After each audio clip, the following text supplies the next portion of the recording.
서울시가 감염병 전담 요양병원 지정을 추진하는 과정에서 해당 병원의 환자와 의료진들의 반발이 이어지고 있습니다.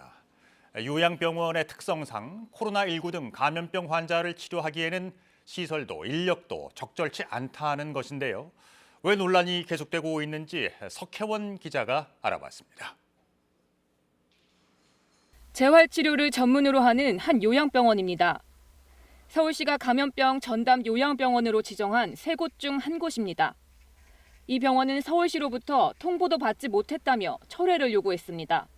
병원 여건상 코로나19 감염 환자를 치료하기 어렵다는 겁니다. 기저질환이 많으신 대부분의 요양병원의 환자들 같은 경우는 갑자기 악화되는 경우가 매우 많기 때문에 악화되면 중환자 전담병원으로 옮긴다고 하지만 이 갑자기 옮긴다는 게 이게 말처럼 쉬운 것은 아니거든요. 현재 이 병원에 입원 중인 환자의 가족들은 다른 곳으로 옮기긴 무리라며 국민청원도 올렸습니다. 이곳은 간호사 80명을 포함해 240여 명의 직원이 근무하고 있습니다. 전담 요양병원으로 지정될 경우 간호 인력 95%가 그만두겠다는 의사를 밝혔습니다. 기존에 전혀 해보지 않은 일인데다가 요양보호사도 대부분 60대 이상의 고령이기 때문입니다.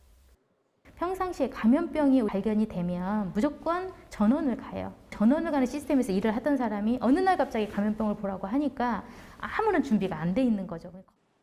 이 병원 외에 또 다른 요양병원 한 곳도 같은 이유로 반발했습니다.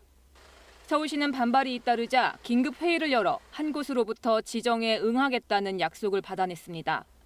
대신 인력과 재정 등을 지원해주기로 했습니다.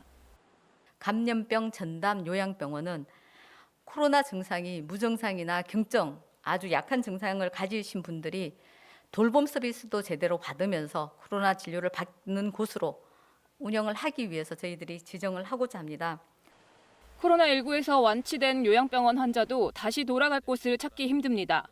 이 때문에 기존 감염병 전담병원 부담이 늘자 서울시는 대형 요양병원에 완치 환자 병상을 의무적으로 확보하도록 뒤늦게 행정명령을 내렸습니다. KBS 뉴스 석혜원입니다.